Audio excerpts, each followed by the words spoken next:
Yo, what's going on? I'm Cody from Big Beaver Cards. You guys didn't come here to look at me, so let's get this show on the road. Anthony, the intro, please.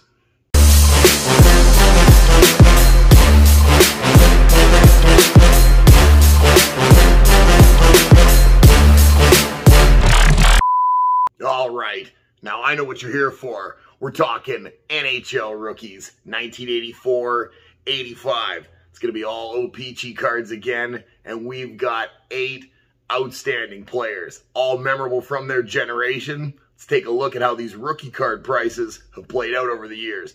Starting at number 8, we've got ourselves a dynamic player who played all over the league. I mean, Verbeek didn't just play for a couple of teams. Number 121 in this set is Pat Verbeek for the New Jersey Devils.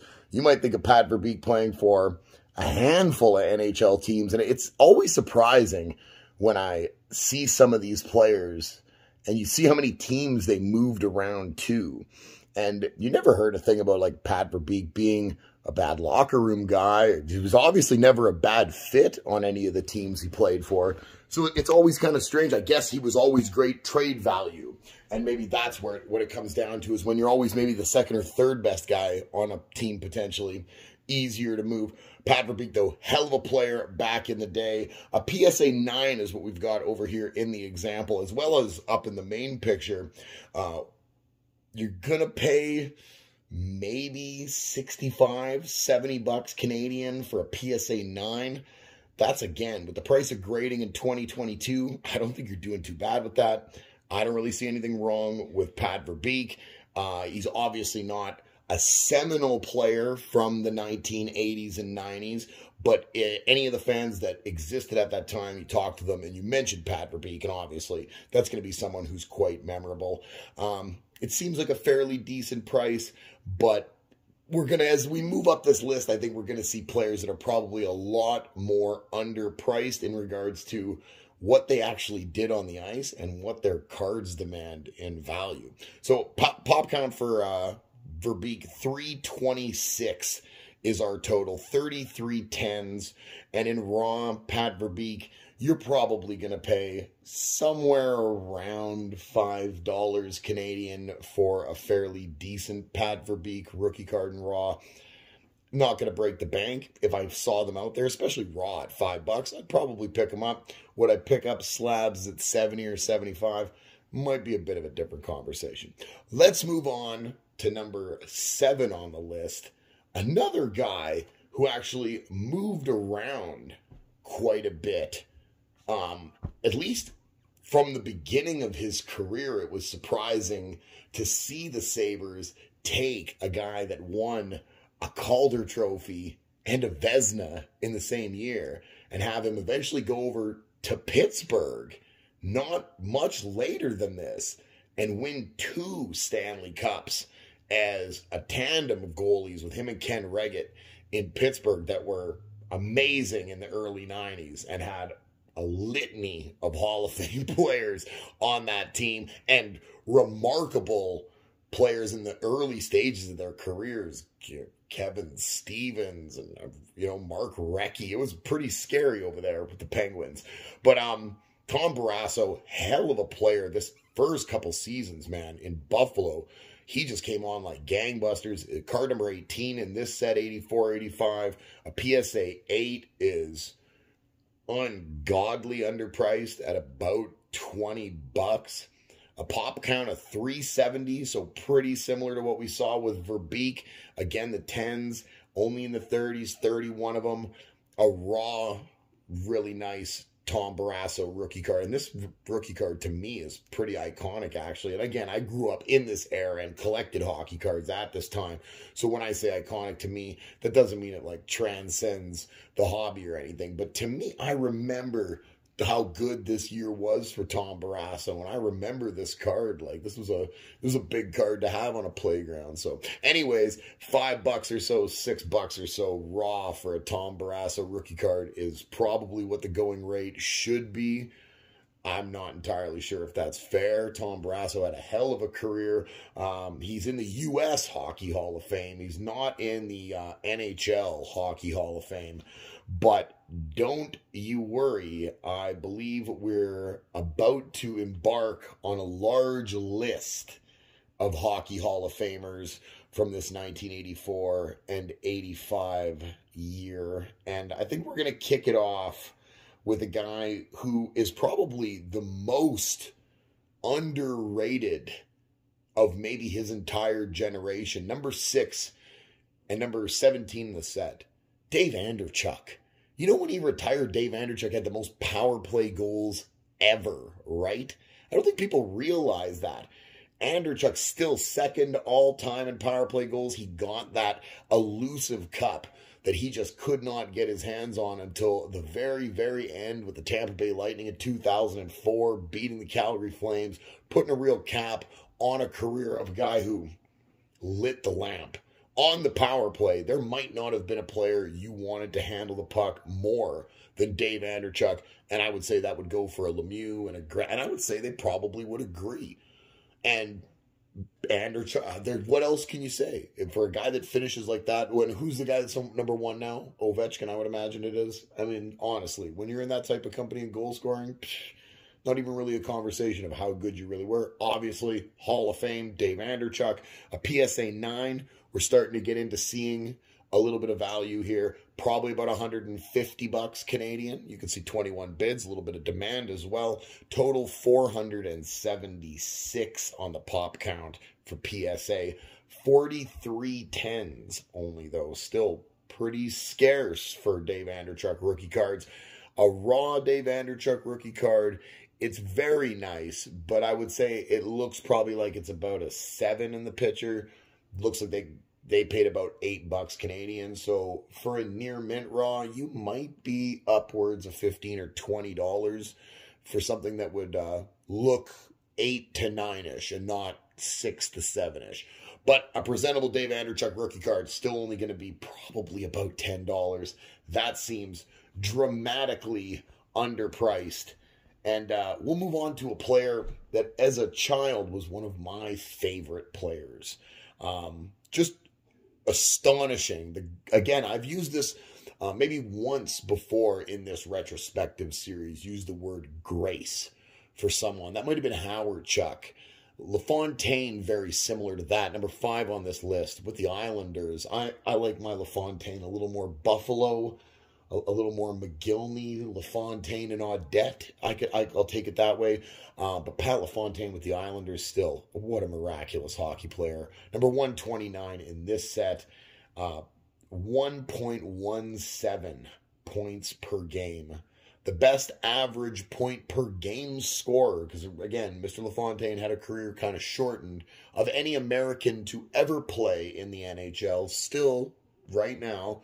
So Pat LaFontaine, we're not being dramatic when we say Pat was fairly good at the game of hockey. PSA 9s, see in demand again. 10 bids, upwards of about $130 Canadian. If you got a PSA 9 Pat LaFontaine for $150, I don't think you'd be too sad about it. You could tell the pop count has jumped dramatically as LaFontaine is a very popular player. I had a Pat LaFontaine poster on my wall as a kid. Again, Buffalo jersey though. Total 1,128 for the PSA pop count, 66 10s.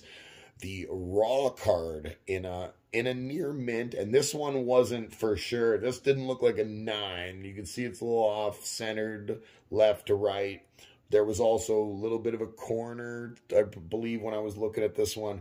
You're probably still looking in the range $25 to $40 for a really nice Pat LaFontaine rookie card in raw. And I would say that seems still a little underpriced to me, a little shy for a guy that good. I realize the career didn't flesh out as much as a lot of people would have liked, because I think Pat LaFontaine could have been an all-time great had his body maybe not given up on him at a much younger age than a lot of other guys have suffered through. And we're going to see the complete inverse with the next player. Number 4 on the list, the man who played the most of any man It's just ridiculous. It's Chris Chelios, defenseman extraordinaire, card number 259 in the set, number 1 defenseman on your line, in your heart, Montreal Canadiens, Chicago Blackhawk, a Detroit Red Wing. It's just ridiculous, man. Chris Chelios, what can a guy say about a defenseman this good? I would like one in Edmonton right now. So if we could make some sort of bartering with the Lord and get a Chris Chelios caliber defenseman to exist for the Edmonton Oilers into perpetuity, just until I'm gone, that would be fine by me. I would be okay with that. Let's take a look at Mr. Chelios' some of his accolades. 3 Stanley Cups under his belt. The Montreal 86 with rookie Patrick Waugh.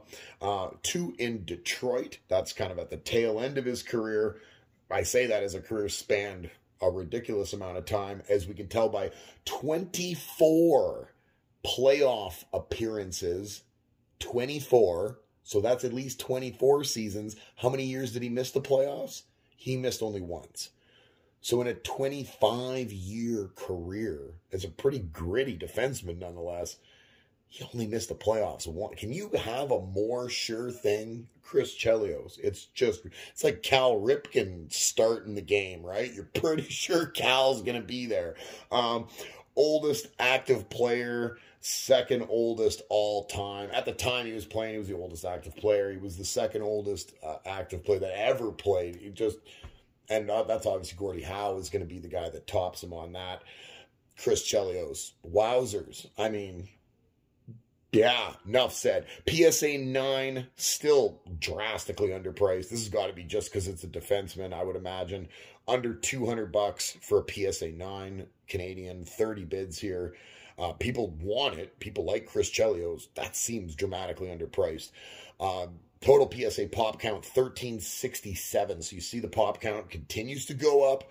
Only 65 10s. We're not really hitting that. It's still that cardboard that, but it gets better. It does in upcoming years. It definitely starts to pick up. But these were still a beautiful set. I would say this 84-85 or 83-84 is where you really started to see the quality pick up. And the quality does exponentially pick up as the years pick up. Raw, $60 for a near mint. We were paying $33.50 here with $10 shipping US, and they're saying near mint plus. I did look at that picture. It was a nice picture of a Chris Chelios rookie card. If it showed up in that same condition, yeah, that's a good price. I would think $60 seems relatively fair. And now we move on. Unfortunately, bookended. Chris Chelios was bookended, and by 2 guys that had short careers. Number 3 on our list. I mean, does it become more of a crying shame at this point? Like this is a guy in a class with a Bobby Orr or Mike Bossy for careers just cut short. That hurts, man. You don't even want to see a guy that's this talented not be able, or Lindros, not be able to see it through to the end. Cam Neely. Geez, it's just too gritty for his own good, right? A multiple-time 50-goal scorer, 3 times, as a matter of fact, in a very short career. I don't even believe Cam Neely played 1,000 games. PSA 9s, obviously, Neely in demand. You're going to pay about $250, probably Canadian. That would be fair. Cam Neely started his career in Vancouver, as you see here. Played the balance of it in Boston, is a Boston legend. I would imagine this man has never bought a drink for himself in the city of Boston, walks down the streets and bras and rose petals are thrown at his feet. I'm assuming there's a lot of Irish guys in Boston love Cam Neely, I would imagine. PSA pop count, your total 1,766, 125. 10s. I don't know if maybe PSA is just being generous because they love Cam too, or how that's working, but there's a bit of 10s there.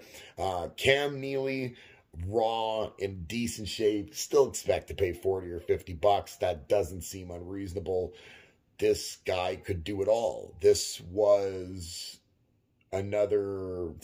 was Mark Messier again. I don't even know. Was he better than Mark? His hands might have been better than Mark. Mark was obviously more durable.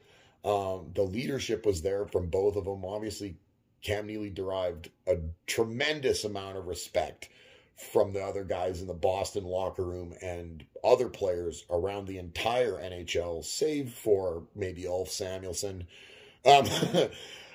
Wow. Yeah, you can't even really put words to a guy that good. It's just such a shame. A career shortened, much like Mr. Lafontaine. Lafontaine got a little more out of his. But Neely, geez, it's a real crying shame. We're moving on to number 2, who definitely wouldn't be number 2 on my list if we were pulling straight talent. And I'm not knocking this guy's talent at all. I'm just saying I think Cam Neely and Chris Chelios, Pat LaFontaine probably all belong ahead of Doug Gilmour. But there is no question that in the city of Toronto, and especially in the year 1993, this guy was, if Cam Neely was a rock star in Boston, Doug Gilmour was the Lord Jesus Christ in the city of Toronto. Doug Gilmour is an amazing hockey player. Bounced around quite a bit. Surprisingly, again, a player of his caliber that derives his respect. Never really had a long-term home. I would say Gilmour probably most known for his time either in Toronto or Buffalo, despite being drafted by the Blues, playing in Calgary. Love Gilmour. Thought Gilmour was fantastic. Everything. Could do it all. Won Selke Trophy. That just proves it. Won a Stanley Cup. That was the Calgary Flames, I want to say. PSA 9s for Gilmour. Probably about $350 Canadian. Just goes to show Doug Gilmour the demand is still there. Toronto fans, that's about as close as they've got in 60-some years, 70-some years. So Doug Gilmour to them is everything, and that is a giant hockey market, and it's tough to begrudge him for that because Gilmour's a great player. I'm just not entirely sure he's Neely, Chelios, or Lafontaine, maybe even not Andreychuk. You guys can debate me on that. PSA pop count, 1,195, 52 10s. So in the middle of the stack there from what we've seen so far. Gilmour, obviously a popular player, almost 1,200. I'm sure it's over 1,200 now. And raw, you're still going to pay $60, $50. Probably in Canada, probably closer to 75 if you're in a card shop or something is what you're going to probably pay for a decent-looking Doug Gilmour rookie card. It's hard to argue. It's hard to argue that he made an impression, and it's definitely hard to argue that he's a immaculate Hall of Fame hockey player. I just am not a Toronto Maple Leafs guy, and I don't see that in him where I would definitely say Chelios is probably better than Gilmour. I don't think anybody's going to dispute that. Let's move on to number 1, and this is undisputed. Steve Yzerman. Unbelievable. Wow. Longevity, goal scoring, vision, leadership, championships. It goes on and on and on. And his ability after his hockey career on the ice ended to go to Tampa and do what he's done in Tampa. There's nothing that no argument here. Steve Yzerman is the answer to the question of who is the best rookie and the best rookie card of the 1984-85 NHL class. You see the 10, Gem Mint PSA 10 here of Smiling Steve with his sweet little 80s. Well, I don't know what that is, like some sort of Corey Hart hairdo. PSA 9, though, you're still going to be paying $1,000 probably. In and around there. Expect that. Expect probably higher if you're picking that up in a card shop somewhere in Canada where Steve Yzerman basically walks on water. PSA pop count, very high. 3,709 cards. Only 117 10s. That's pretty low. When we consider what we looked at with the Neely at number 3, that is considerably low. Neely was at 125 with only 1,700 graded, just over 1,700 graded. And Yzerman's only at 117 with 3,700 graded. So those 10s, they're going to run you a pretty penny. Steve Yzerman, even in a moderate condition where it's not folded up, not creased, but not perfect, expect to pay $50 to $75. If you're looking near mint raw, you're going to be probably in the $200, $300 range.